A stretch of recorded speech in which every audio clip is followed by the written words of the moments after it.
ব্রিটেনে অভিবাসীদের জন্য কঠোর আইন করতে যাচ্ছে ক্ষমতাসীন লেবার পার্টি। দেশটির স্বরাষ্ট্র মন্ত্রণালয় এক বিবৃতিতে জানিয়েছে, আশ্রয় প্রার্থীদের আবাসন এবং সাপ্তাহিক ভাতার মতো সহায়তা বাতিল করা হতে পারে। অভিবাসন নীতি কঠোর করার অন্যতম কারণ হিসাবে ফ্রান্স থেকে ছোট অবৈধ নৌকা পারাপারের বিষয়টি তুলে ধরে লেবার পার্টি।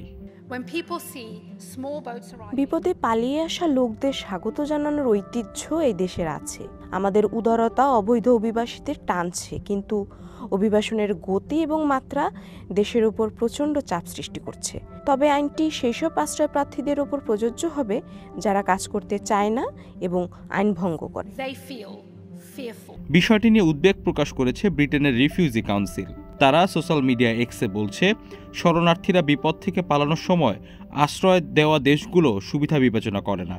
আশ্রয় প্রত্যাশীরা পারিবারিক বন্ধন এবং ইংরেজি ভাষার জন্য যুক্তরাজ্যে আসেন।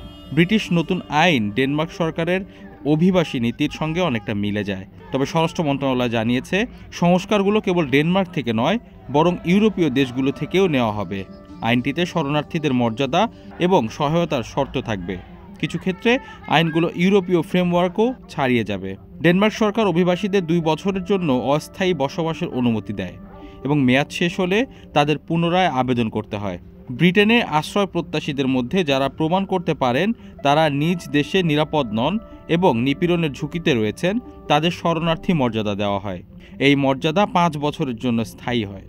পরবর্তীতে নির্দিষ্ট মানদণ্ড পূরণ করলে স্থায়ী বসবাসের জন্য আবেদন করতে পারেন অভিবাসীরা।